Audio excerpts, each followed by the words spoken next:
નમસ્કાર વિદ્યાર્થી મિત્રો, ગયા લેક્ચરની અંદર આપણે કિર્ચોફનો પ્રથમ નિયમ સમજ્યા, બરાબર, કે જેને જંક્શનનો નિયમ પણ કહેવાય અને ટૂંકમાં એને આપણે શું કહેશું, KCL. અને એમાં આપણે શું શીખ્યા કે sigma I is equal to 0. Junction પાસે ભેગા થતા વિદ્યુત પ્રવાહનો બેઝિક સરવાળો શૂન્ય હોય છે, અથવા જંક્શન તરફ જતા પ્રવાહનો સરવાળો એ જંક્શનથી દૂર જતા પ્રવાહના સરવાળા જેટલો હોય છે. આ કિર્ચોફનો પ્રથમ નિયમ હતો.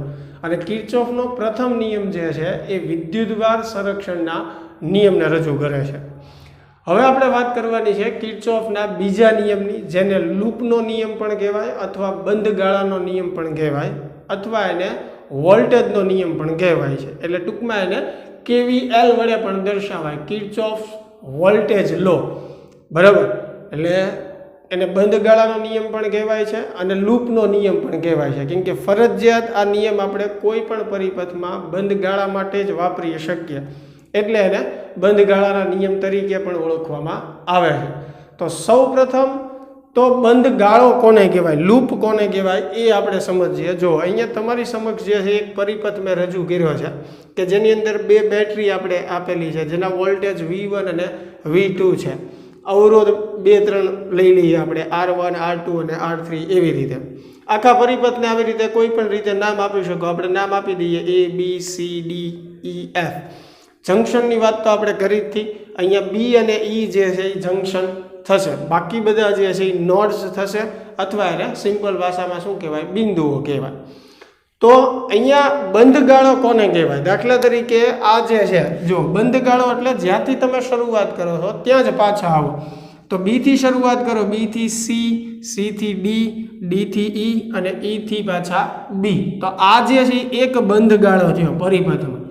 બંધ લૂપ હોવી જોઈએ. ખાસ ધ્યાન રાખજો, કિર્ચોફનો બીજો નિયમ ફક્ત બંધ ગાળાઓ માટે સાચો છે. એટલે બંધ ગાળામાં જ ટૂંકમાં આપણે વાપરી શકીએ. એટલે જરૂરી છે કે બંધ ગાળો હોવો જોઈએ અને આપણને ઓળખતા આવડવું જોઈએ કે કયો બંધ ગાળો છે એમ, બરાબર. એવી જ રીતે આ જે છે એ પણ બંધ ગાળો છે. જુઓ, A, B, E, F, A, એટલે બંધ ગાળો થયો. પછી શરૂઆત તમે કોઈ પણ જગ્યાથી કરી શકો. દાખલા તરીકે આમે કહી શકો B, E, F, A થી B, એટલે આ એક બંધ ગાળો થયો એમ. એટલે આ બે બંધ ગાળા થયા. હજી એક આમાં બંધ ગાળો થશે. જુઓ, અહીંયાથી આ શરૂઆત કરીએ, આ આખું, બરાબર. A થી B, B થી C, D, E, F ને પાછા A. એટલે જરૂરી એવું નથી કે કયા બિંદુએથી શરૂઆત કરીએ, કોઈ પણ બિંદુએથી તમે શરૂઆત કરી શકો. એ જ બિંદુએ તમે પાછા આવો છો એટલે એ બંધ ગાળો થયો. એટલે એને એક લૂપ કહેવાય. એટલે આમાં એક લૂપ આપણે આમે કહી શકીએ, B, C, D, E, B, એક એ લૂપ થઈ, એક આ લૂપ થશે બીજી, અને ત્રીજી લૂપ જે છે આખી. એટલે ટોટલ આમાં આ પરિપથમાં 3 બંધ ગાળાઓ આપણને દેખાય છે. તો આવા કોઈ પણ બંધ ગાળાઓમાં અવરોધના વોલ્ટેજ અને કોષના વોલ્ટેજ, કોષ એટલે બેટરી, બરાબર. તો કિર્ચોફનો બીજો નિયમ જે છે બંધ ગાળાનો નિયમ, એ શું કહે છે કે કોઈ પણ પરિપથમાં બંધ ગાળામાં અવરોધના વોલ્ટેજ અને કોષના વોલ્ટેજનો ફેરફાર જે છે, બરાબર, એ હંમેશા શૂન્ય હોય છે. જો અહીંયા નિયમ મેં લખેલો છે કે અવરોધો અને વિદ્યુત કોષો ધરાવતા કોઈ પણ બંધ ગાળામાં સ્થિતિમાનના ફેરફારનો બેઝિક સરવાળો શૂન્ય હોય છે. એટલે કેપેસિટર હોઈ શકે, ઇન્ડક્ટર હોઈ શકે, અવરોધ હોઈ શકે અને બેટરી પણ હોઈ શકે. પરિપથમાં આવી રીતે કોઈ પણ વસ્તુ આપેલી હોઈ શકે. જનરલી આપણને જે પરિપથ પૂછાય છે, બરાબર, એમાં મોટા ભાગે અવરોધ અને બેટરી આપેલી હોય છે. ક્યારેક રેર કેસમાં ઇન્ડક્ટર કે કેપેસિટરમાં એનો ઉપયોગ આવતો હોય, એવા એક્ઝામ્પલ પછી આપણે આગળ જોશું. પણ અત્યારે આપણે કિર્ચોફનો બીજો નિયમ જે છે અવરોધ અને બેટરીને ધ્યાનમાં રાખીને સમજીશું કે કઈ કઈ રીતે આપણે એમાં વોલ્ટેજ અને એની ગણતરી અને સરવાળાને એવું કરવાનું છે. એટલે પહેલાં તો નિયમ આપણે સમજી લઈએ કે ભાઈ અવરોધ અને વિદ્યુત કોષો જે છે, બરાબર, અવરોધ આપણને ખ્યાલ જ છે અને વિદ્યુત કોષો એટલે બેટરી. તો એમાં વોલ્ટેજનો જે ફેરફાર છે દરેકનો, એનો બેઝિક સરવાળો હંમેશા કેવો હોય છે? શૂન્ય. આ કિર્ચોફનો બીજો નિયમ થયો. એટલે પહેલો નિયમ એવું કહે છે કે sigma I is equal to 0, જ્યારે બીજો નિયમ એવું કહે છે કે sigma delta V is equal to 0. એટલે પહેલો નિયમ એવું કહે છે કે પ્રવાહનો બેઝિક સરવાળો જંક્શન પાસે શૂન્ય હોય. બીજો નિયમ એવું કહે છે કે કોઈ પણ બંધ ગાળામાં વોલ્ટેજનો ફેરફારનો જે બેઝિક સરવાળો છે એ કેવો હોય છે? શૂન્ય. એટલે ટૂંકમાં આપણે એમ પણ યાદ રાખી શકીએ કે પ્રથમ નિયમ એટલે sigma I is equal to 0, બીજો નિયમ એટલે sigma V is equal to 0. હવે આ નિયમ આપણે પરિપથમાં એપ્લાય કેમ કરવાનો છે એની તરફ આપણે આગળ વધીએ છીએ. ગયા લેક્ચરમાં મેં કીધું હતું, હજી ફરીને યાદ કરાવી દઉં વિદ્યાર્થી મિત્રો, કે JEE, નીટ, ગુજકેટ અને ગુજરાત બોર્ડ માટે કિર્ચોફનો બીજો નિયમ જે છે એ મોસ્ટ IMP છે. એના આધારે ઘણીવાર પરિપથ પૂછાતા હોય છે. એટલે નિયમને આપણે કઈ રીતે પરિપથમાં એપ્લાય કરવાનો છે એ સમજી લેજો. ધારું તો હું સીધું એક્ઝામ્પલ લઈ શકું અને એના દ્વારા તમને સમજાવી શકું, પણ અમુક જે ફંડામેન્ટલ છે આપણે બીજા નિયમ માટે અમુક મહત્વના મુદ્દાઓ જે યાદ રાખવા જરૂરી છે એ પહેલાં શીખી લઈએ. બરાબર? એટલે આ નિયમો કોઈ જગ્યાએ ટેક્સ્ટ બુકમાં કે એવી રીતે લખેલા નહીં હોય, અને કદાચ કિર્ચોફનો બીજો નિયમ પૂછાય તો તમારે જેટલું ટેક્સ્ટ બુકમાં છે એટલું જ લખવાનું છે. એટલે મહેરબાની કરીને ખાસ ધ્યાન રાખજો, આ જે કાંઈ મેં નિયમો લખ્યા છે ફક્ત તમારી યાદી માટે લખેલા. એક સીધા શબ્દમાં કેવું હોય તો ગોખણ પટ્ટી માટે મેં લખેલા છે કે જેથી તમે ઝડપથી યાદ રાખી શકો કે પરિપથમાં કિર્ચોફનો નિયમ એપ્લાય કરતી વખતે કયા કયા મુદ્દા ધ્યાનમાં રાખવાના છે. બરાબર? એટલે મહેરબાની કરીને આ મુદ્દાઓ ટેસ્ટમાં કે એક્ઝામમાં કોઈ જગ્યાએ લખતા નહીં. ધારો કે તમને કિર્ચોફનો બીજો નિયમ પૂછાય તો એમાં નિયમ ટેક્સ્ટ બુકમાં છે એ પ્રમાણે એટલું જ લખવાનું છે. આવા બધા મુદ્દા જે કાંઈ હવે આપણે ચર્ચા કરીશું એપ્લાય કરવા માટે એ પાછા લખતા નહીં. ખોટું નથી, પણ એ વ્યવસ્થિત ન લાગે. આ તો આપણે જાતે બનાવેલા મુદ્દા છે કે જેથી આપણે સરળતાથી નિયમને યાદ રાખી શકીએ અને કઈ રીતે એપ્લાય કરવાનો છે એ સમજી શકીએ. એટલે તો હવે આગળ વધીએ આપણે કે કિર્ચોફના બીજા નિયમને બંધ લૂપમાં કઈ રીતે આપણે એપ્લાય કરવાનો છે. તો મેં તમને બંધ લૂપ, બંધ ગાળો કોને કહેવાય એ શીખવાડી દીધું. હવે સૌથી પહેલો મુદ્દો છે કે તમને જે પરિપથ આપ્યો છે એને વ્યવસ્થિત તમે ધ્યાનથી જુઓ એટલે આપણને ખ્યાલ આવે કે ભાઈ પરિપથમાં કેટલી બેટરી જોડેલી છે, કેટલા કોષ જોડેલા છે. ઘણીવાર એક જ કોષ હોય, ઘણીવાર બે હોય, અથવા બેથી વધારે પણ હોઈ શકે. તો આવી સ્થિતિમાં આપણે પ્રવાહ શેમાંથી પસાર કરવો? કારણ કે સૌથી પહેલો મુદ્દો જે છે, જ્યારે આપણે કિર્ચોફના નિયમની, બીજા નિયમની મદદથી જ્યારે કોઈ પરિપથ સોલ્વ કરતા હોઈએ ત્યારે સૌથી પહેલી વસ્તુ પ્રાઇમરી લેવલે જે કરવાનું છે કે પરિપથમાંથી પ્રવાહ પસાર કરવો. તો હવે બેટરી મેં કીધું એ બે આપેલી હોય, બેથી વધારે હોય, એક જ બેટરી હોય તો પ્રશ્ન જ નથી, પ્રવાહ એમાંથી જ ધારવાનો રહે કે એમાંથી જ પસાર કરવાનો રહે. પણ એક કરતાં વધારે બેટરી છે ત્યારે આપણી પાસે ઓપ્શન ઘણા બધા છે કે ભાઈ એક કરતાં વધારે બેટરી હોય. ધારો કે આપણી પાસે જે પરિપથ મેં ઉદાહરણ તરીકે લીધો છે એમાં બે બેટરી છે મારી પાસે, તો હવે પ્રવાહ શેમાંથી પસાર કરવો? તો એક કોમન સામાન્ય રીત એવી છે કે બેમાંથી જે બેટરી વધારે વોલ્ટેજ ધરાવતી હોય એમાંથી પ્રવાહ તમે ધારી લો. એક એવું છે. તમે એમય કરી શકો, બંનેમાંથી પ્રવાહ પસાર કરી શકો. બધી રીતે પ્રવાહનું મૂલ્ય સરખું જ આવશે. એટલે કે જે કાંઈ તમારે ફાઇનલ આન્સર મેળવવાનો છે એ સરખો જ આવે, એનાથી કોઈ ફેર પડતો નથી. એટલે એ ચિંતા કરવાની જરૂર નથી. એટલે ખાસ ધ્યાન રાખજો, જ્યારે પરિપથમાં આપણી પાસે એક કરતાં વધારે બેટરી હોય ત્યારે કોઈ પણ એક બેટરીમાંથી પણ તમે પ્રવાહ પસાર કરી શકો છો અથવા બધી બેટરીમાંથી પ્રવાહ પસાર કરી શકો છો. પણ મેં તમને કીધું એમ કોમન જે રીત આપી કે ભાઈ બે બેટરી હોય તો જનરલી આપણે શું કરવાનું, તો કે બે બેટરીમાંથી જે બેટરીના વોલ્ટેજ વધારે હોય એમાંથી પ્રવાહ પસાર કરવાનો. ત્રણ આપી હોય તો એમાં પણ તમે એમ જ કરી શકો છો. ધારો કે ત્રણ બેટરી તમને આપેલી છે તો ત્રણમાંથી જેના વોલ્ટેજ વધારે છે એમાંથી તમે પ્રવાહ પસાર કરો. મેં કીધું એમ કે પછી તમે ત્રણમાંથી પણ પ્રવાહ પસાર કરી શકો છો, કોઈ પણ બેમાંથી પણ પ્રવાહ પસાર કરી શકો છો અને કોઈ પણ એકમાંથી પણ પ્રવાહ પસાર કરી શકો છો. આન્સર બધી રીતે સરખો જ આવશે. પણ જનરલી આપણે આ રીત ફોલો કરશું કે સામાન્ય રીતે વધારે વોલ્ટેજવાળી જે બેટરી હોય એમાંથી આપણે પ્રવાહ પસાર કરશું. એટલે એક આ પહેલો મુદ્દો. હવે આ પરિપથ આપણને જે આપેલો છે, બરોબર, ધારો કે આ બે બેટરી છે એમાં અત્યારે મેં મૂલ્ય લખેલા નથી, પણ આના વોલ્ટેજ ધારો કે વધારે છે, આ સપોઝ 10 છે અને આ 5 છે, તો મેં કીધું બેમાંથી આપણે પ્રવાહ ધારી શકશું અથવા આપણી સામાન્ય રીત પ્રમાણે વધારે વોલ્ટેજવાળી બેટરીમાંથી તમે પ્રવાહ પસાર કરો. તો વધારે વોલ્ટેજવાળી ધારો કે બેટરી આ છે તો એમાંથી આપણે I જેટલો પ્રવાહ જે છે એ ધારી લઈએ. કે ધારો કે આ બેટરીમાંથી I જેટલો પ્રવાહ નીકળે છે. હવે આગળ વિચારવાનું છે કે પ્રવાહ કેટલો પ્રવાહ ક્યાં કઈ રીતે જશે. તો I જેટલો પ્રવાહ જે છે એ અહીંયા આવશે, એટલે જો અહીંયાથી પ્રવાહનું વિભાજન થશે. તો ધારો કે આ તરફ જે છે નીચે તરફ પ્રવાહ I1 જાય છે, તો ઉપર તરફ તમે I2 પણ કહી શકો છો, કોઈ પ્રોબ્લેમ નથી, બરાબર.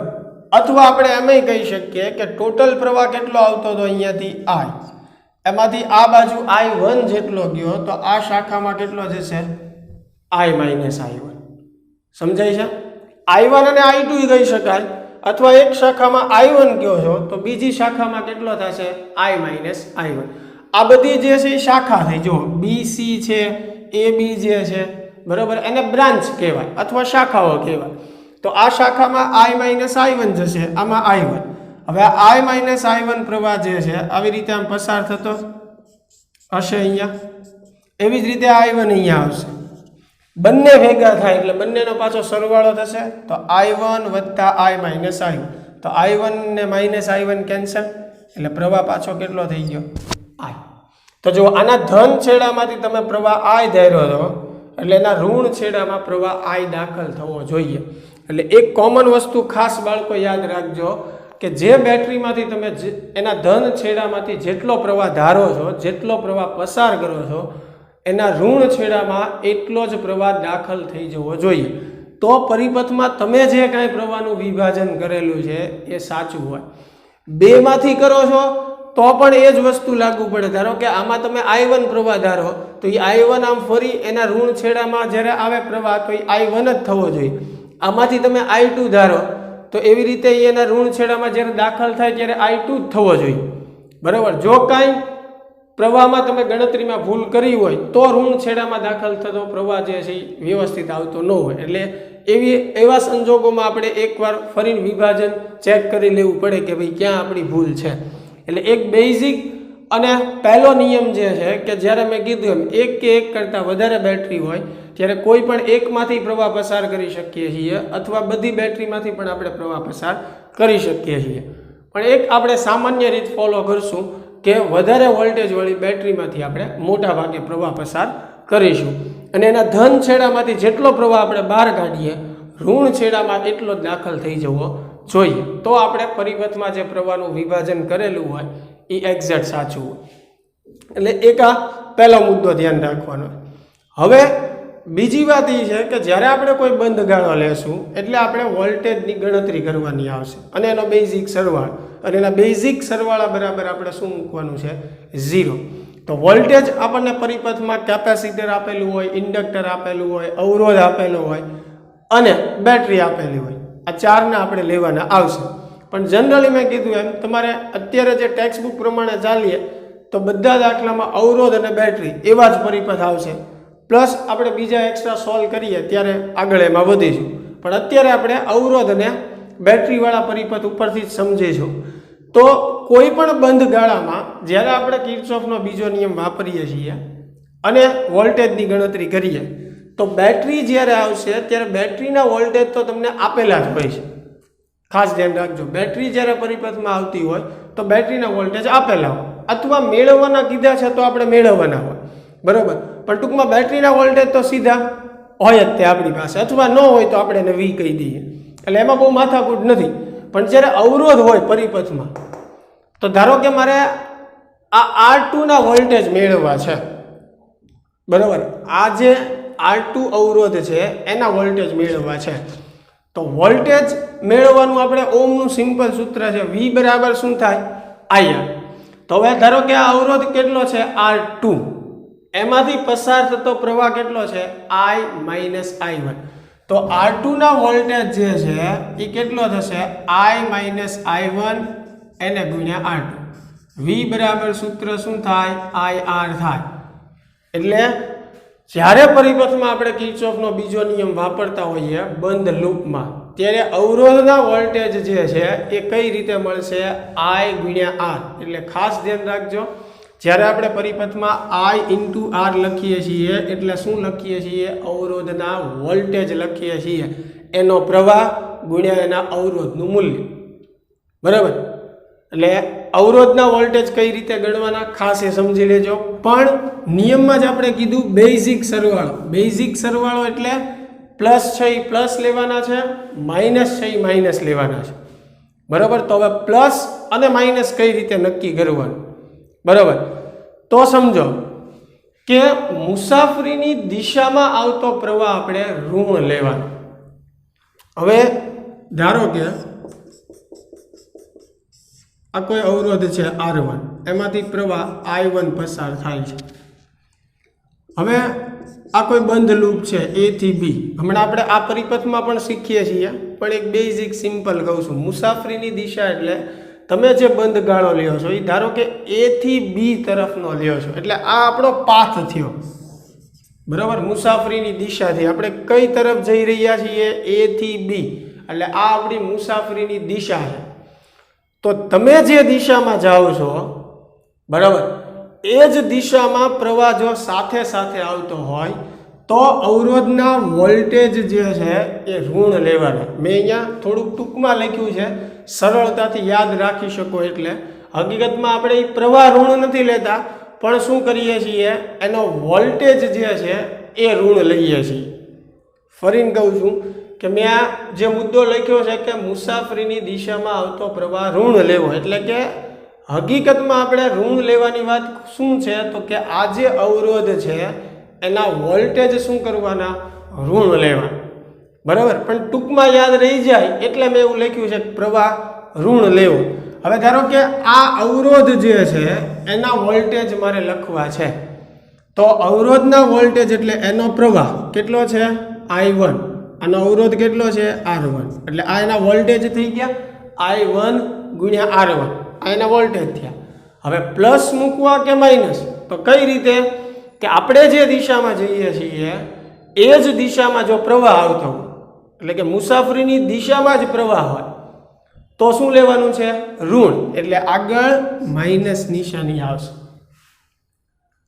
સમજાય છે કે મુસાફરીની દિશામાં જ જો પ્રવાહ હોય તો અવરોધના વોલ્ટેજ જે છે એ શું લેવાના છે? માઇનસ લેવાના છે. એટલે આપણે અહીંયા ટૂંકમાં લખ્યું છે કે મુસાફરીની દિશામાં આવતો પ્રવાહ ઋણ લેવો, એટલે પ્રવાહની આગળ માઇનસ દર્શાવી તો ઓટોમેટિક આ અવરોધના વોલ્ટેજ ઋણ જ ગણાશે ને. સમજાય છે? કદાચ તમારે જો એનું કારણ સમજવું હોય તો આપણે એવી રીતે સમજી શકીએ. જો આ જે પ્રવાહ છે I1 એ આ દિશામાં વહે છે, સમજો. તો પ્રવાહની દિશા હંમેશા કઈ હોય? ધનથી ઋણ તરફ હોય કે નહીં? ઘણાને એવો પ્રશ્ન થાય કે સાહેબ એ કઈ રીતે નક્કી થયું પ્લસ ઓર માઇનસ? એમ પ્લસ માઇનસ ત્યારે લેવાનું, પ્લસ આરે લેવાનું, તો એ કઈ રીતે નક્કી થયું? તો એની એક સમજણ આપણે આવી રીતે આપી શકીએ. જો કે પ્રવાહ આ તરફ જાય છે A થી B, તો પ્રવાહની રેવાજિક દિશા કઈ છે? ધનથી ઋણ તરફ. તો આપણે એવું વિચારી શકીએ ને કે આ છેડો ધન હોય અને આ છેડો ઋણ હોય. તો સ્વાભાવિક વાત છે, આ ધન છેડો છે એટલે એનો અર્થ એવો થયો કે વધારે છે, એમ એને આપણે હાઈ ગણી શકીએ, H વડે દર્શાવવું એમ. બરાબર. હાઈ વોલ્ટેજ વાળો ભાગ છે એમ. અને આ ઋણ ધ્રુવ છે, બરાબર. તો ઋણ છે એટલે લો ગણી શકીએ આપણે એને. બરાબર. તો એનો અર્થ એવો થયો પ્રવાહ જુઓ ધનથી ક્યાં જાય છે? ઋણ તરફ. એટલે વધારેથી ઓછા તરફ જાય છે એવું વિચારી શકીએ ને. બરાબર. પ્રવાહની દિશા કઈ છે? ધનથી ઋણ. બરાબર. એટલે વધારેથી ઓછા તરફ હંમેશા આમ જ હોય. તો હવે આપણી મુસાફરીની દિશા જુઓ તમે. આપણી મુસાફરીની જે દિશા છે એ પણ જુઓ વધારેથી ઓછા તરફ છે. બરાબર. એટલે ઓછા તરફ છે એટલે વોલ્ટેજ શું આવશે? ઋણ. એટલે કે H થી L હોય. મુસાફરીની દિશા આપણી ધનથી ઋણ તરફ હોય તો એ ઋણ તરફ છે એટલે એના વોલ્ટેજ શું આવશે? ઋણ. એનાથી ઉલટું જો કે જો મુસાફરીની વિરુદ્ધ દિશામાં આવતો પ્રવાહ જે છે એ કેવો લેવાનો? ધન લેવાનો. મુસાફરીની વિરુદ્ધ દિશામાં આવતો પ્રવાહ આપણે કેવો લેવાનો છે? ધન. બરાબર. હવે માનો કે પહેલા તમે આ પાથ લીધો કે ભાઈ આપણે A થી B જવું છે, બરાબર. પણ હવે આપણે આમે લઈ શકીએ કે ભાઈ આપણે A થી B નથી જવું પણ B થી A જવું છે. તો હવે આપણો જે પાથ છે, મુસાફરીની દિશા જે છે, બરાબર, આ આપણી મુસાફરીની દિશા છે, સમજો. તો આ પ્રમાણે આપણે સીધું ને સિમ્પલ સમજીએ કે મુસાફરીની વિરુદ્ધ દિશામાં આવતો પ્રવાહ ધન લેવો. હવે જો પ્રવાહની દિશા બદલાવાની નથી, હંમેશા ધનથી ઋણ તરફ જ હોય, એચ થી એલ તરફ જ હોય, હાયર થી લોઅર તરફ જ હોય, પોઝિટિવ થી નેગેટિવ તરફ જ હોય. પ્રવાહની દિશા જે છે એ બદલાવાની નથી. આપણે આ બદલી શકીએ. તમે કયો પાથ મુસાફરીની દિશા લ્યો છો એના આધારે તો બી થી એ પણ તમે લઈ શકો. હવે તમે જ્યારે બી થી એ આવો છો ત્યારે જુઓ, મુસાફરીની દિશા અને પ્રવાહની દિશા વિરુદ્ધ છે કે નહીં? તો જ્યારે બંને પરસ્પર વિરુદ્ધ હોય, મુસાફરીની દિશા અને પ્રવાહની દિશા, તો એ વખતે અવરોધના વોલ્ટેજ કેવા લેવાના છે? પ્લસ. સમજાય છે? મુસાફરીની દિશા અને પ્રવાહની દિશા એક જ થતી હોય, બરાબર છે, તો આપણે અવરોધના વોલ્ટેજ માઇનસ લેવાના છે. પરંતુ વિરુદ્ધ થતી હોય, મુસાફરીની દિશા અને પ્રવાહની દિશા, તો અવરોધના વોલ્ટેજ પ્લસ લેવાના છે. આ ઇન્ટુ આર કરી. હવે આ જ વસ્તુ આપણે આના આધારે સમજીએ. જો હવે પ્રવાહની દિશા મેં કીધું એમ ધનથી ઋણ તરફ જ હોય, એટલે એ તો ફિક્સ જ છે. પણ હવે આપણી મુસાફરીની દિશા જુઓ, મુસાફરીની દિશા આપણી જુઓ ઋણથી ધન તરફ છે, એટલે આપણે કયા તરફ આવીએ છીએ? ધન તરફ, વધારે તરફ આવીએ છીએ. એટલે વોલ્ટેજ જે છે એ શું આવશે? પ્લસ. એટલે એવી સમજણ તમે મગજમાં મિત્રો રાખી શકો છો કે જો તમારી મુસાફરીની દિશા ઋણ ધ્રુવ તરફ હોય, બરાબર, નેગેટિવ તરફ હોય, લોઅર તરફ હોય, બરાબર, તો અવરોધના વોલ્ટેજ માઇનસ આવશે. અને જો તમારી મુસાફરીની દિશા પોઝિટિવ તરફ હોય, ધન ધ્રુવ તરફ હોય, હાયર તરફ હોય, બરાબર છે, તો અવરોધના વોલ્ટેજ શું આવશે? પ્લસ. હું ખાલી અત્યારે અવરોધના જ વોલ્ટેજની વાત કરું છું, બેટરીની હજી મેં કાંઈ ચર્ચા કરી નથી. અથવા ટૂંકમાં તે આ જે બે મુદ્દા લખ્યા છે એમાંય તમે યાદ રાખી શકો છો. ડિટેલમાં બહુ યાદ ન રાખવું હોય તો, બરાબર, કે મુસાફરીની દિશામાં આવતો પ્રવાહ જે છે એ આપણે ઋણ લેવાનો, અને મુસાફરીની વિરુદ્ધ દિશામાં આવતો પ્રવાહ ધન લેવાનો. બરાબર. તો આશા છે કે થોડુંક આ તમને મિત્રો સમજાણું હશે. ઘણું બધું આમાં સમજવાનું છે, એટલે થોડીક ધીરજ રાખજો અને કોન્સન્ટ્રેશન લેક્ચરમાં રાખજો. આ ખૂબ કામની વસ્તુ છે. હવે આપણે એપ્લાય કરીએ. આ તો મેં એક સિમ્પલ સમજાવ્યું. કિર્ચોફનો નિયમ જે છે કોઈ એક બંધ ગાળો આપણે લઈ લઈએ. ધારો કે આપણે આ બંધ ગાળો લઈએ, બંધ ગાળો બી સી ડી ઈ થી બી. આમાં આપણે કિર્ચોફનો બીજો નિયમ વાપરીએ, બરાબર. હવે આ બંધ ગાળો મેં કીધું એમ કોઈ પણ બિંદુથી તમે શરૂઆત કરી શકો છો, બરાબર. હા, એક વસ્તુ સોરી બાળકો, હજી આપણે અવરોધની વાત કરી પણ બેટરી માટે વોલ્ટેજની ગણતરીની વાત બાકી છે, એટલે એ સમજી લઈએ પછી આપણે આ બંધ ગાળામાં નિયમ આખો એપ્લાય કરીએ. હવે બેટરી માટે જુઓ શું છે, બહુ સાદા શબ્દોમાં મેં લખ્યું છે કે મુસાફરીની દિશામાં બેટરીનો પ્રથમ ધન છેડો આવે તો વોલ્ટેજ એના ઋણ લેવાનું. આ સમજી લઈએ એક સિમ્પલ ઉદાહરણ દ્વારા. જો આવી રીતે ધારો કે આપણે છે, હવે સીધી વાત છે, પ્રવાહ તો બેટરીના ધન છેડામાંથી જ નીકળતો હોય, બરાબર. એટલે અત્યારે પ્રવાહને આપણે બહુ ધ્યાનમાં નથી લેતા. પહેલાં વોલ્ટેજની વાત કરીએ કે ધારો કે આના વોલ્ટેજ V છે. હવે આ બે બિંદુઓ છે, A થી B છે, તો ધારો કે તમે A થી B તરફ જાઓ છો, એટલે આ જે છે એ આપણી મુસાફરીની દિશા છે, બરાબર. આ આપણી મુસાફરીની દિશા છે. એટલે હવે તમે વિચાર કરો કે તમે A થી નીકળ્યા, તો A થી તમે જો નીકળશો તો આમાં બેટરીના જે બે છેડા છે એમાં પહેલા કયો છેડો આવશે? ફરીને કહું છું, આપણી મુસાફરીની દિશા A થી B તરફની છે, બરાબર. તો હવે તમે A થી નીકળો છો એટલે વિચારો કે A થી તમે B તરફ જાઓ તો પહેલા બેટરીનો કયો છેડો આવશે? ધન આવશે ને. તો જો પ્રથમ બેટરીનો ધન છેડો આવતો હોય તો તમે જ્યારે વોલ્ટેજ બેટરીના લખશો ત્યારે એના વોલ્ટેજ ઋણ લખવાના છે. આ સમજાવીશ શું કામ એમ, પણ પહેલાં આ સમજી, બરાબર. એટલે પહેલા બેટરીનો ધન છેડો આવે તો વોલ્ટેજ ઋણ લખવાના, ઉલટું કરવાનું. પ્રથમ બીજો છેડો નથી જોવાનો, તમે જે દિશાથી નીકળો છો એ દિશાથી પહેલા કયો છેડો આવે છે એ ધ્યાનમાં રાખવાનો છે. મેં પહેલાં કીધું એક રીતે ગોખણ પટ્ટીવાળી રીત પહેલાં શીખવાડું છું, અને આ જરૂરી છે કેમ કે આ જો વ્યવસ્થિત મગજમાં ઉતરશે તો જ પરિપથમાં તમે કિર્ચોફનો બીજો નિયમ એપ્લાય વ્યવસ્થિત કરી શકશો, બરાબર.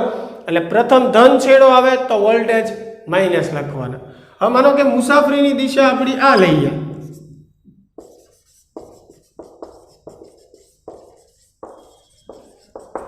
બરાબર. મુસાફરીની દિશા જે છે આપણે આ લઈએ. હવે ધારો કે તમે બી થી એ તરફ જાઓ છો, એટલે આ મુસાફરીની દિશા થઈ બી થી એ. તો હવે બી થી તમે જો નીકળશો, બી થી નીકળશો તમે, તો કયો છેડો આવશે? માઇનસ આવશે. જુઓ પહેલા, પછી ધન આવશે. પહેલા કયો છેડો આવશે? માઇનસ. તો વોલ્ટેજ જે છે એ પ્લસ કરીને લખવાના છે. સમજાણું? એટલે આ બે મુદ્દા આ સમજાવવા લખ્યા છે કે મુસાફરીની દિશામાં બેટરીનો પ્રથમ ધન છેડો આવે તો વોલ્ટેજ માઇનસ લખવાના છે, બરાબર. અને જો પ્રથમ ઋણ છેડો આવતો હોય તો વોલ્ટેજ પ્લસ લખવાના. આ ગોખવાની રીત છે. હવે સમજાવું શું કામ આવું કરવાનું. જો ધારો કે તમે એ થી બી તરફ જાઓ છો, તો હવે એ થી બી તરફ જાઓ છો એ વખતે જુઓ, એ થી બી તરફની દિશા એટલે આ દિશા થઈ. તો પહેલા કયો છેડો આવશે? પ્લસ. પછી કયો છેડો આવશે? માઇનસ. એટલે તમારી દિશા જુઓ ધનથી કયા તરફ છે? ઋણ તરફ. જે પ્રવાહમાં મેં કીધું હતું કે મુસાફરીની દિશા ઋણ ધ્રુવ તરફ હોય એટલે અવરોધના વોલ્ટેજ શું આવે? ઋણ આવે. મુસાફરીની દિશા ધન ધ્રુવ તરફ હોય, બરાબર, એટલે અવરોધના વોલ્ટેજ શું આવે? પ્લસ આવે. એને આપણે સિમ્પલ રીતે લખ્યું હતું. એ જ વસ્તુ મેં બેટરી માટે સિમ્પલ રીતે લખી છે. પણ એ વસ્તુ આપણે સમજીએ તો મુસાફરીની દિશા જો અત્યારે આપણી ધનથી ઋણ તરફ છે, એટલે કે હાયરથી લોઅર તરફ છે. હવે જુઓ બાળકો, મુસાફરીની દિશા જે છે એ હાયર ટુ લોઅર હોય, બરાબર. હાયર એટલે પોઝિટિવ અને લોઅર એટલે આપણે નેગેટિવને કહીએ છીએ. એટલે કે મુસાફરીની દિશા જે છે એ તમારી પોઝિટિવથી નેગેટિવ તરફ હોય, બરાબર. એટલે આપણે કયા ધ્રુવ તરફ જઈએ છીએ? વાત કરીએ ઋણ ધ્રુવ તરફ. એટલે એના વોલ્ટેજ જે છે એ કેવા આવશે? ઋણ આવશે. -V આપણે દર્શાવશું, બરાબર. પણ એનાથી ઉલટું કે જો આપણી મુસાફરીની દિશા જે છે આવી રીતે હોય આ તરફ, તો તમે જુઓ કઈ બાજુ આવશો? નેગેટિવથી પોઝિટિવ તરફ આવશો. એટલે કે લોઅરથી હાયર તરફ આવશો. એટલે મુસાફરીની દિશા જો તમારી આ તરફ હશે, બરાબર. જેમ કે આમાં આપણે વિચારીએ કે ભાઈ મુસાફરીની દિશા આ તરફ હોય એટલે આ છેડો જે છે એ ઋણ છે, બરાબર. તો તમે લોઅરથી કયા તરફ આવો છો? હાયર તરફ. નેગેટિવથી કયા તરફ આવો છો? પોઝિટિવ તરફ આવો છો. એટલે પોઝિટિવ તરફ આવો છો તમે, હાયર. વોલ્ટેજમાં શું થાય છે? વધારો થાય છે. એટલે વોલ્ટેજ જે છે એ કેવા આવશે? પ્લસ આવશે, બરાબર. એટલે આ તમને હું સમજણ આપી રહ્યો છું કે શું કામ આપણે વોલ્ટેજ માઇનસ કે પ્લસ જે છે એ લખીએ છીએ, બરાબર. એટલે તમારી મુસાફરી જો નેગેટિવ તરફ થતી હોય, ઋણ ધ્રુવ તરફ, એટલે વોલ્ટેજ જે છે એ ડાઉન જાય. એટલે આપણે વોલ્ટેજ જે છે એ શું લઈએ? માઇનસ લઈએ. પણ જો તમારી મુસાફરી જે છે એ પ્લસ તરફ થતી હોય, ધન ધ્રુવ તરફ થતી હોય, હાયર છેડા તરફ થતી હોય, તો વોલ્ટેજ જે છે એ અપ જાય, વોલ્ટેજમાં વધારો થાય. એટલે આપણે વોલ્ટેજમાં નિશાની આગળ શું કરીએ છીએ? પ્લસ કરીએ છીએ. એટલે જે રીતે મેં તમને પ્રવાહ માટે અવરોધના વોલ્ટેજ લખવા માટે સમજણ આપી હતી, એ જ વસ્તુની વાત આપણે બેટરીના વોલ્ટેજ કઈ રીતે લખવા એની માટે વાત કરી. મેં કીધું એમ આ વસ્તુ જો બાળકો યાદ ન રહે તો પણ આપણે ચિંતા કરવાની જરૂર નથી. સરળ આપણે 4 મુદ્દા જે છે એ લખેલા જ છે. એટલે એવી રીતે તમે સિમ્પલ શબ્દોમાં યાદ રાખી શકો છો. સીધી વસ્તુ છે કે મુસાફરીની દિશામાં આવતો પ્રવાહ ઋણ લેવાનો, મુસાફરીની વિરુદ્ધ દિશામાં આવતો પ્રવાહ ધન લેવાનો. મુસાફરીની દિશામાં જો બેટરીનો પ્રથમ ધન છેડો આવે તો વોલ્ટેજ એના કેવા લેવાના છે? ઋણ, બરાબર. અને પ્રથમ જો બેટરીનો ઋણ છેડો આવતો હોય તો વોલ્ટેજ જે છે એ કેવા લેવાના છે? પ્લસ લેવાના છે. એટલે આ 4 મુદ્દા ખાલી તમે મગજમાં રાખશો તો પણ આરામથી તમે કિર્ચોફનો બીજો નિયમ જે છે એ પરિપથમાં એપ્લાય કરી શકશો. તો ખાસ આ બધા મુદ્દાઓ જે છે એ મિત્રો યાદ રાખજો, બરાબર, કે કઈ રીતે આપણે એને પરિપથમાં એપ્લાય કરવાના છે. બાકી સમજણ તો મેં તમને આપી જ છે, શું કામ આપણે વોલ્ટેજ પ્લસ અને માઇનસ લખીએ છીએ, બરાબર. હવે જે છે આપણે એક લૂપમાં આ કિર્ચોફનો બીજો નિયમ જે છે એ એપ્લાય કરી જોઈએ કે કઈ રીતે આપણે નિયમ જે છે એને એપ્લાય કરવાનો છે. તો બંધ ગાળો જે આપણે લીધો હતો BCDEB, એની જ આપણે વાત કરીએ, બરાબર. બી થી ક્યાં જવાનું છે? સી થી ક્યાં જવાનું છે? ડી થી ઈ અને ઈ થી પાછા ક્યાં આવવાનું છે? બી, બરાબર. તો આ બંધ ગાળો આપણે લઈએ આવી રીતે, અને જે રીતે તમે લખો છો એ જ રીતે તમારે પછી નિયમ એપ્લાય કરવાનો છે, બરાબર. તમે લખો પછી બી સી ડી ઈ બી અને પછી એપ્લાય કરતી વખતે વિષમ ગણી દિશામાં કરો તો એવું કરવાનું નથી. લખાણની દ્રષ્ટિએ ખોટું ગણાય. એટલે જે રીતે આપણે લખીએ છીએ, મેન્શન કરીએ છીએ, એ જ ડાયરેક્શનમાં આપણે શું કરવાનો છે? નિયમને એપ્લાય કરવાનો છે. તો અત્યારે આપણે ધારો કે સમઘડી દિશામાં આ કિર્ચોફનો બીજો નિયમ જે છે એપ્લાય કરીએ, બરાબર. જે લખ્યું છે આપણે એ રીતે, એ બંધ ગાળા, બરાબર. તો હવે બી થી આપણે શરૂઆત કરીએ મિત્રો. તો બી થી સી તરફ જઈશું. એટલે જો સૌ પ્રથમ માર્ગમાં શું આવશે? પહેલા અવરોધ આવશે R2. તો હવે અવરોધના વોલ્ટેજ જે છે એ કઈ રીતે આપણે લખવાના છે? વાત કરી કે ભાઈ અવરોધના વોલ્ટેજ એટલે એનો પ્રવાહ. તો એમાંથી પસાર થતો પ્રવાહ કેટલો છે? I-I1. અને અવરોધ કેટલો છે? R2, બરાબર. હવે નિશાની પ્લસ આવશે કે માઇનસ આવશે? તો જુઓ, આપણી મુસાફરીની દિશા બી થી સી તરફ છે અને પ્રવાહની દિશા પણ તમે જોઈ શકો છો એ જ તરફ છે. એટલે મુસાફરીની દિશા અને પ્રવાહની દિશા કેવી છે? સમાન છે. તો અવરોધના વોલ્ટેજ જે છે એ શું આવશે? માઇનસ આવશે. એટલે આગળ માઇનસ નિશાની કરશું આપણે. હવે સી સુધી આવી ગયા. સી થી આગળ વધીએ આપણે. તો સી થી આગળ વધશું એટલે જુઓ, અહીંયા માર્ગમાં બેટરી આવશે, પણ પ્રથમ કયો છેડો આવશે બેટરીનો? પ્લસ છેડો આવશે. જુઓ, એટલે આપણે જઈએ છીએ, જો જે મેં સમજણ આપી હતી, હાયર ટુ લોઅર જઈએ છીએ, અથવા જે સરળ સમજણ આપી હતી મેં કે પ્રથમ બેટરીનો જો ધન છેડો આવે તો વોલ્ટેજ એના કેવા લખવાના છે? ઋણ લખવાના છે. એટલે આ ધન છેડો આવે છે મુસાફરીમાં, એટલે વોલ્ટેજ એના કેટલા છે? V2. અને આપણી પદ્ધતિ પ્રમાણે વોલ્ટેજ કેવા આવશે? માઇનસ. એટલે -V2 લખશું. ક્લિયર? હવે ખાસ ધ્યાન રાખજો, ઘણા મિત્રો આમાં ભૂલ કરે છે કે અહીંયાથી આપણે આગળ જઈએ છીએ એટલે આ પહેલા બેટરીનો ધન છેડો આવ્યો, એના આધારે આપણે બેટરીના વોલ્ટેજ લખ્યા. પછી આ ઋણ છેડો જ્યારે આવે છે ત્યારે ફરીને વોલ્ટેજ નથી લખવાના. આ બેટરી માટે વોલ્ટેજ એક જ વાર આવશે અને એની સંજ્ઞા પદ્ધતિ મેં તમને સમજાવી. એટલે ફરીને પાછું ઋણ છેડા માટે વોલ્ટેજ લખવાના નથી, કેમ કે એક બેટરી છે તેના વોલ્ટેજ એક જ વાર આવશે ફરી બધું, બરાબર. હવે સી થી આપણે ડી સુધી જઈએ તો ડી સુધી બીજી કોઈ વસ્તુ છે નહીં. ડી સુધી પહોંચી ગયા. હવે ડી થી આગળ વધીએ આપણે તો ડી થી ઈ તરફ જવાનું છે આપણે. તો આ શાખામાં જુઓ, આ બ્રાન્ચની અંદર, બરાબર, અહીંયા કોઈ બેટરી નથી અને અવરોધે નથી. પ્રવાહ ભલે દર્શાવ્યો હોય, પણ જ્યાં તમે પ્રવાહ દર્શાવ્યો છે ત્યાં ફરજિયાત વોલ્ટેજ લખવાના એવું જરૂરી નથી. એટલે પ્રવાહ ભાળો એટલે વોલ્ટેજ સીધા લખી નથી નાખવાના, બરાબર. અવરોધ, કેપેસિટર, ઇન્ડક્ટર કે બેટરી હોય તો એના વોલ્ટેજ લખવાના. તો આ શાખામાં, આ બ્રાન્ચમાં જુઓ કોઈ ઘટક નથી, બરાબર, કે જેના વોલ્ટેજ આપણે લખી શકીએ. એટલે આ બ્રાન્ચ માટે કોઈ વોલ્ટેજ નહીં આવે ડી થી ઈ માં, બરાબર. હવે ત્યાંથી આપણે ક્યાં જવાનું છે? ઉપર બી સુધી જવાનું. ઈ થી બી સુધી જવાનું છે.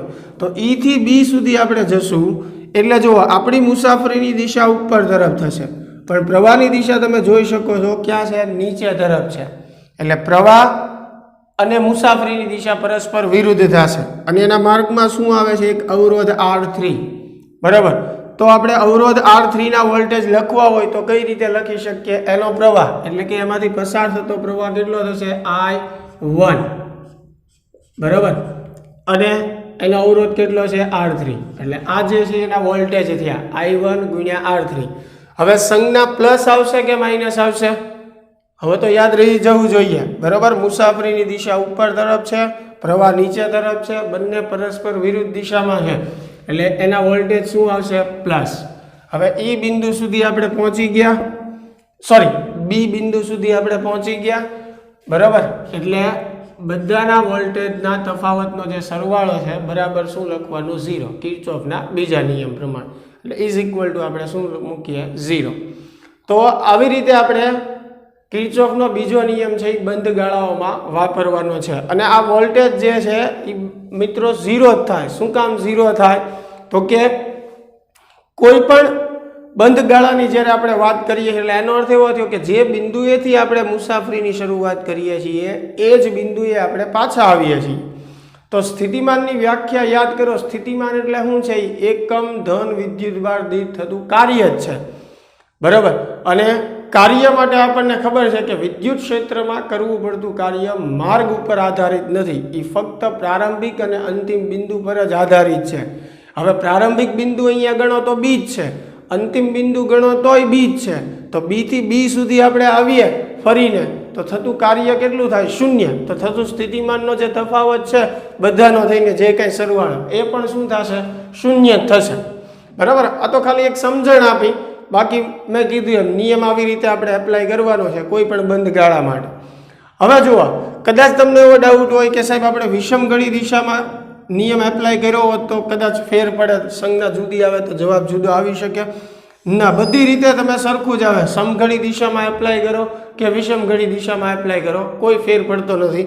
એટલે આપણે વિષમઘડી દિશામાં પણ નિયમને એપ્લાય કરીને ચેક કરી લઈએ, બરાબર. આવી રીતે બી થી ઈ, ઈ થી ડી, ડી થી સી અને સી થી બી, એવી રીતે આપણે બંધ ગાળો લઈએ. તો બી થી ઈ તરફ આપણે જઈશું એટલે માર્ગમાં આ અવરોધ આવશે R3, એમાંથી પસાર થતો પ્રવાહ જે છે કેટલો થશે? I1. એટલે જુઓ તમે, I1 ગુણ્યા R3 એ જે છે એના વોલ્ટેજ થયા આ અવરોધના. હવે મુસાફરીની દિશા નીચે તરફ છે અને પ્રવાહની દિશા નીચે તરફ છે, એટલે બંને સમાન દિશામાં છે એટલે એના વોલ્ટેજ જે છે એ શું આવશે? માઇનસ, બરાબર. હવે ત્યાંથી આપણે ક્યાં જવાનું છે? ડી તરફ. હવે ઈ થી ડીમાં જુઓ કોઈ ઘટક નથી, અવરોધે નથી અને બેટરી નથી, એટલે એમાં કોઈના વોલ્ટેજ લખવાના આવશે નહીં. હવે ડી થી આપણે ક્યાં જવાનું છે? સી તરફ. હવે ડી થી તમે ઉપર સી તરફ જશો એટલે પહેલા કયો બેટરીનો છેડો આવશે? ઋણ, અને પછી ધન આવશે. એટલે એનો અર્થ એવો થયો કે તમે લોઅરથી હાયર તરફ જાઓ છો, નેગેટિવથી ક્યાં જાઓ છો? પોઝિટિવ તરફ, ધન ધ્રુવ તરફ જાઓ છો. એટલે વોલ્ટેજ કેવા લખવાના આવશે? ધન. અથવા આપણી જે સાદી સમજણ હતી કે મુસાફરીની દિશામાં પહેલા બેટરીનો જો ઋણ છેડો આવે તો વોલ્ટેજ એના કેવા લખવાના છે? પ્લસ. એટલે આ બેટરીના વોલ્ટેજ આવશે પ્લસ V2. ક્લિયર? હવે ત્યાંથી સી સુધી પહોંચી ગયા. સી થી આપણે બી સુધી જવાનું છે, તો સી થી બી સુધી આપણે જઈશું, બરાબર. તો એના માર્ગમાં જો આ અવરોધ આવશે R2, એનો પ્રવાહ I-I1. એટલે હવે પ્રવાહ જે છે I-I1 અને એનો અવરોધ છે R2. પણ અહીંયા જુઓ, મુસાફરીની દિશા આપણી આ તરફ છે અને પ્રવાહની દિશા એનાથી વિરુદ્ધ છે, એટલે એના વોલ્ટેજ પ્લસ આવશે. પાછા બી બિંદુ સુધી પહોંચી ગયા એટલે ઇઝ ઇક્વલ ટુ 0. આમાં મેં તમને પહેલાંય કીધું એમ ઘણા એવી રીતે નિયમનો ઉપયોગ કરે છે કે અવરોધમાં જે વોલ્ટેજ ડ્રોપ છે એનો સરવાળો બરાબર બેટરીના વોલ્ટેજનો સરવાળો. તો એવી રીતે પણ આપણે નિયમને વાપરી શકીએ છીએ, પરંતુ મને આ વધારે સરળ પડે છે એટલે આપણે આવી રીતે કરશું. બાકી મેં કીધું એમ અવરોધના વોલ્ટેજનો સરવાળો બરાબર બેટરીના વોલ્ટેજનો સરવાળો, એવી રીતે પણ તમે નિયમને એપ્લાય કરી શકો છો, બરાબર. બાકી જસ્ટ સિમ્પલ ફોર્મ્યુલા આપણે લેવું હોય તો કોઈ પણ તમે બંધ ગાળો લ્યો, બંધ ગાળામાં તમે ફરો અને કિર્ચોફનો નિયમ એપ્લાય કરતા જાઓ અને જે જે ઘટકો આવે છે એના વોલ્ટેજનો સરવાળો લેતા જાઓ, પ્લસ ઓર માઇનસ ના જાય. ફરીને ત્યાં પાછા આવો એટલે ઇઝ ઇક્વલ ટુ 0. બધા જ વોલ્ટેજનો સરવાળો બરાબર 0. આ સિમ્પલ રીતે પડે. તો હવે આને થોડુંક આપણે સાદું રૂપ આપીએ. જુઓ, આ બધા પદ જે છે એને ઓલા બાજુ જવા દઈએ બરાબરની, બરાબર. એટલે નિશાની બધાની ઉલટાઈ જશે. આ પ્લસ વાળું પદ ઓલી બાજુ જશે એટલે માઇનસ થશે, -I-I1 R2 પ્લસ V2 ઓલી બાજુ જશે એટલે માઇનસ V2. આ માઇનસ ઓલી બાજુ જશે એટલે plus I1 R3 is equal to 0. તો જો સેમ આવે છે કે નહીં? એટલે સમજાવવાનો અર્થ મારો અહીંયા એ છે કે તમે સમઘડી દિશામાં નિયમ એપ્લાય કરો કે વિષમઘડી દિશામાં એપ્લાય કરો, એનાથી કોઈ ફેર પડતો નથી. મે બી એવું બને કે પ્લસ અને માઇનસની નિશાની જે છે એ અલગ આવતી હોય તમે જ્યારે એપ્લાય કરો ત્યારે, પણ ફાઇનલ આન્સર જે છે એ આપણો એક સરખો જ આવે, એમાં કોઈ ફેર નથી પડતો.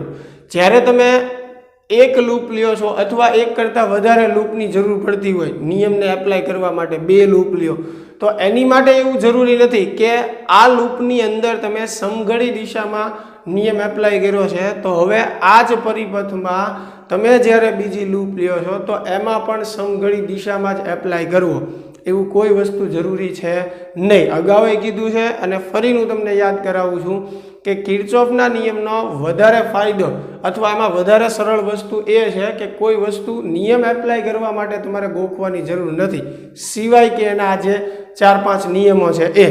બાકી એવું કશું જરૂરી નથી કે તમે એક જ પદ્ધતિ ફોલો કરો કે ભાઈ આ પરિપથમાં બધી લૂપમાં મારે સમઘડી દિશામાં ચાલવું પડશે. એક લૂપમાં તમે સમઘડી કરો, એક લૂપમાં વિષમઘડી, પછી ત્રીજી કોઈ લૂપ લેવાની જરૂર પડે તો એમાં સમઘડી કરશો તોય ચાલશે, વિષમઘડી કરશો તોય ચાલશે. બધી જ રીતે ફાઇનલ આન્સર જે છે એ તમારે કેવો આવશે? સરખો આવશે. બરાબર. એટલે નિયમ એપ્લાય કરવા માટે ડાયરેક્શન જે છે એ જરૂરી નથી. મહત્વનું એ છે કે તમે જે બંધગાળો લખો છો એ બંધગાળાને તમારે વળગી રહેવાનું છે અને એ જ પ્રમાણે ચાલવાનું છે. બરાબર. તો આજે છે એ બંધગાળામાં આપણે નિયમ કઈ રીતે એપ્લાય કરવાનો એની મેં તમને વાત કરી. હવે ધારો કે ઘણી વખત તમને એવું પણ પૂછશે કે બે બિંદુ વચ્ચેના વોલ્ટેજ મેળવવાનું કે. બરાબર. એક અલગ પરિપથ આપણે લઈએ. ધારો કે અહીંયા એ બિંદુ છે, અહીંયા બી બિંદુ છે, અવરોધ છે કોઈ પણ આર, પસાર થતો પ્રવાહ જે છે બરાબર એ આઈ છે અને બેટરીના વોલ્ટેજ આપણે વી કહી દઈએ. હવે તમને આમાં એવું પૂછે કે એ અને બી વચ્ચે વિદ્યુત સ્થિતિમાનનો તફાવત મેળવો. એટલે તમારે મેળવવાનું શું છે? VA minus VB. એટલે આમાં ખાસ ધ્યાન રાખજો, જે બિંદુ પહેલાં તમને આપેલું છે એમાંથી બીજા બિંદુનું સ્થિતિમાન જે છે એ તમારે બાદ કરવાનું. એટલે કે એ રીતે તમારે આન્સર મેળવવો. દાખલા તરીકે હું તમને એમ કહું કે બી અને એ વચ્ચે સ્થિતિમાનનો તફાવત મેળવો તો તમારે VB માઇનસ VA મેળવવું પડે. એટલે શબ્દો જો વ્યવસ્થિત નહીં સમજો તો ફાઇનલ આન્સરમાં પ્લસ ઓર માઇનસની ભૂલ આવી શકે. એટલે આમાં એ અને બી વચ્ચે સ્થિતિમાનનો તફાવત મેળવવાનો કીધો છે એટલે આપણે શું મેળવવાનું છે? VA minus VB. હવે VA માઇનસ VB મેળવવા માટે આપણે શું કરવાનું છે? તો કે જસ્ટ સિમ્પલ વસ્તુ છે કે જે બે બિંદુ વચ્ચે તમને સ્થિતિમાનનો તફાવત મેળવવાનો કીધો છે એમાંથી એક બિંદુએથી મુસાફરી શરૂ કરી અને બીજા બિંદુએ મુસાફરી તમારે પૂર્ણ કરવાની છે. એટલે અહીંયા એ અને બી વચ્ચેનો સ્થિતિમાન તમારે મેળવવો છે તો તમે એ થી બી પણ જઈ શકો છો અને બી થી એ પણ જઈ શકો છો. પણ યાદ એ રાખવાનું કે છેલ્લે આ આન્સર આપણે મેળવવાનો છે VA માઇનસ VB. આ બેટરીનો ધન છેડો છે એટલે પસાર થતો જે પ્રવાહ છે એ ધનમાંથી જ બહાર નીકળશે ને. અને આ તો મેં એમને અમસ્તો બતાવ્યું છે. આ જે કાંઈ વસ્તુ છે એ પરિપથ સાથે તો જોડેલી જ હોય. બરાબર. એ આપણે આ પરિપથ પરથી હમણાં સમજીએ, પણ આ સિમ્પલ વસ્તુ પહેલાં સમજીએ. એટલે આ બેટરીના ધન છેડામાંથી મેં પ્રવાહ જે છે બહાર નીકળતો દર્શાવ્યો છે. તો હવે એથી આપણે શરૂઆત કરીએ તો જે બિંદુ એથી તમે મુસાફરીની શરૂઆત કરો છો એના વોલ્ટેજ તમારે શું દર્શાવવાના છે? પ્લસ.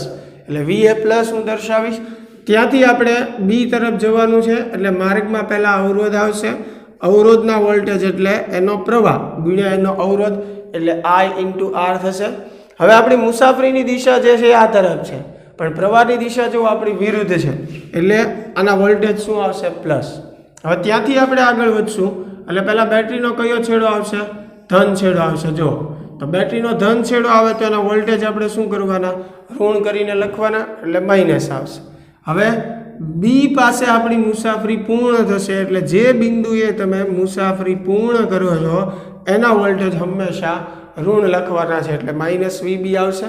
તમે ઇઝ ઇક્વલ ટુ VB લખી શકો એવી રીતે કરી શકીએ પણ આપણે આ એક જ પદ્ધતિ ફોલો કરશું પછી બરાબર 0. હવે આપણે મેળવવાનું શું? VA minus VB.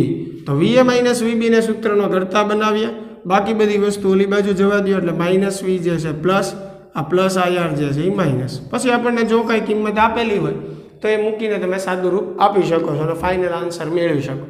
એટલે જ્યારે બે બિંદુ વચ્ચે સ્થિતિમાનનો તફાવત મેળવવાનો કીધું હોય ત્યારે ખાસ ધ્યાન રાખજો કે તમારે શું મેળવવાનું છે.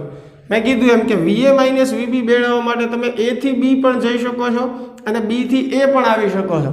પણ ફાઇનલ આન્સર મેળવતી વખતે આ ધ્યાનમાં રાખવું પડે કે આપણે VA માઇનસ VB ને સૂત્રનો કરતા બનાવવાનો છે. બાકી બધી જ રીતે મેં કીધું એમાં આન્સર જે છે એ સરખો જ આવશે. બરાબર. હવે આ જ વસ્તુ જે છે એ આપણે જે પરિપથ લીધો છે એમાં એપ્લાય કરી જોઈએ કે કઈ રીતે થાય. ધારો કે તમને બી અને ઈ બિંદુ વચ્ચેના વોલ્ટેજ મેળવવાનું કે અથવા બી અને ઈ વચ્ચે વિદ્યુત સ્થિતિમાનનો તફાવત મેળવવાનું કે તો બી અને ઈ વચ્ચે વિદ્યુત સ્થિતિમાનનો તફાવત મેળવવાનું પૂછવું હોય આપણને બરાબર, તો મેળવવાનું શું થયું તમારે વીબી માઇનસ વીઈ. તો હવે તમારે શું કરવું પડે, બી થી ઈ સુધી જવું પડે અથવા ઈ થી બી સુધી જવું પડે, બેમાંથી એક વસ્તુ. પણ છેલ્લે મેળવવાનું શું, વીબી માઇનસ વીઈ. તો હવે બી થી ઈ સુધી જવા માટે એક સરળ રસ્તો આપણને આ દેખાય સીધો કે ભાઈ બી થી ઈ. તો બી થી આપણે મુસાફરીની શરૂઆત કરીએ એટલે બી બિંદુના વોલ્ટેજ પ્લસ દર્શાવશું, ત્યાંથી નીચે તરફ જઈએ એટલે અવરોધ આવશે R3, એનો પ્રવાહ I1 એટલે I1 ગુણ્યા R3 એટલે એના વોલ્ટેજ થયા, અવરોધ R3 ના મુસાફરીની દિશામાં જ પ્રવાહ છે એટલે શું આવશે માઇનસ, અને છેલ્લે ઈ બિંદુએ આપણી મુસાફરી પૂર્ણ થશે એટલે એના વોલ્ટેજ ઋણ આવશે ઇઝ ઇક્વલ ટુ 0. તો હવે મેળવવાનું શું આપણે છે, વીબી માઇનસ વીઈ મેળવવાનું છે. એને સૂત્રનો ગળતા બનાવીએ, આ માઇનસ ઓલા તરફ જશે એટલે પ્લસ થઈ જશે. તો આમાં જો આપણને કિંમત આપી હોય R3 I1 ની અથવા હોય આપણી પાસે તો એ મૂકીએ એટલે આપણને વીબી માઇનસ વી મળી જશે. પણ હવે જુઓ ખાસ ધ્યાન રાખજો, એવું જરૂરી નથી કે બી થી ઈ તમે આ એક જ રસ્તો પસંદ કરી શકો. બી થી ઈ જવા માટે તમારી પાસે આ પણ એક રસ્તો છે, આવી રીતે પણ તમે જઈ શકો છો બી થી ઈ સુધી, અને આવી રીતે પણ જઈ શકો, અને બધી જ રીતે આન્સર જે છે એ સરખો જ આવશે. બરાબર, એટલે જ્યારે પરિપથમાં તમને બે બિંદુ વચ્ચેના વોલ્ટેજ મેળવવાનું કે ત્યારે બરાબર જે ટૂંકો માર્ગ હોય એ પસંદ કરવાનો કે જેથી કરીને આપણે સાદું રૂપ ઓછું આપવું પડે. બાકી એવી કોઈ વસ્તુ નથી કે આ એક જ માર્ગ તમે પસંદ કરો તો આન્સર વ્યવસ્થિત આવે, બીજા માર્ગે આન્સર જુદો આવે, એવું નથી. કોઈ પણ માર્ગ તમે પસંદ કરશો ફાઇનલ આન્સર જે છે એ સરખો જ આવશે, સાદું રૂપ આપ્યા બાદ, જો સાદું રૂપ આપણે સાચી રીતે આપ્યું હોય તો. બરાબર, એટલે બે બિંદુ વચ્ચેના વોલ્ટેજ મેળવવા માટે પણ ખાસ ધ્યાન રાખજો કે કઈ રીતે આપણે મેથડ જે છે એપ્લાય કરવાની છે. હજી કિર્ચોફના બીજા નિયમમાં આપણે ઘણા બધા મુદ્દાઓને શીખવાનું છે. બરાબર, પરંતુ લેક્ચર ખૂબ મોટો થઈ રહ્યો છે અને અમસ્તો તમે કંટાળી ગયા છો, એટલા માટે આપણે જ્યારે કિર્ચોફના બીજા નિયમને એપ્લાય કરવાના જે દાખલાઓ ટેક્સ્ટબુકમાં છે અને બીજા એક્સ્ટ્રા જે છે આપણે શીખીશું ત્યારે નવા નવા મુદ્દાઓની આપણે ચર્ચા કરતા રહેશું. બરાબર, એમાં આપણે પ્રવાહની દિશામાં ને એમાંય ખાસ જોવાનું છે. ઘણી વખત એવું બને કે તમે જ્યારે કિર્ચોફનો બીજો નિયમ એપ્લાય કરતા હોય અને કોઈ શાખાનો પ્રવાહ તમે મેળવતા હો તો પ્રવાહ જે છે એ ઋણ આવે, કિંમત એની સાચી હોય. બરાબર, દાખલા તરીકે તમારો આન્સર જે છે એ 5 એમ્પિયર આવે છે, પણ તમે જે મેળવો છો એ આન્સર -5 આવ્યો, તો દાખલો તમારો સાચો છે, ચિંતા કરવાની જરૂર નથી. પણ પ્રવાહની દિશા ઋણ આવે છે એટલે કે પ્રવાહ ઋણ આવે છે, એનો અર્થ એવો થયો કે પરિપથમાં તમે જે પ્રવાહનું વિભાજન કર્યું છે અને જે શાખાનો પ્રવાહ ઋણ આવે છે એ તમે જે ધારેલો છે એની કરતાં વિરુદ્ધ દિશામાં છે. આના વિશે આપણે વધારે જ્યારે દાખલા ગણીએ ત્યારે એની ચર્ચા કરશું, અત્યારે ખાસ બહુ ડિટેલમાં જતા નથી. પણ ખૂબ મોસ્ટ આઈએમપી પ્રશ્ન છે, ગુજરાત બોર્ડ માટે છે, ગુજકેટ માટે છે અને JEE નીટ માટે છે, અને કોમ્પ્લેક્સ નેટવર્ક જે છે એવા પરિપથો ઉકેલવા માટે પણ કિર્ચોફનો બીજો નિયમ ખૂબ જ ઉપયોગી છે. એટલે ખાસ મિત્રો આ રિવિઝન કરી લેજો બીજો નિયમ જે છે, અને આ 4 મુદ્દાઓ જે છે એ ખાસ યાદ રાખી લેજો. બરાબર, જ્યારે ભૂલાઈ જાય ત્યારે આ 4 મુદ્દા જે છે એકવાર જોઈ લેવાના એટલે આપણને યાદ આવી જાય કે ભાઈ કઈ રીતે પ્લસ ઓર માઇનસ નિશાની લેવાની છે. તો આશા છે કે મિત્રો આ તમને વ્યવસ્થિત સમજાણું હશે, અને જો કોઈ પણ જાતનો આ પ્રશ્નમાં ડાઉટ હોય તો પ્લીઝ કોમેન્ટ બોક્સમાં તમે જણાવજો. તો નેક્સ્ટ લેક્ચરની અંદર જ્યારે હું એના એક્ઝામ્પલ કરાવું ત્યારે વધારે આપણે આ નિયમને ભારણપૂર્વક સમજીશું.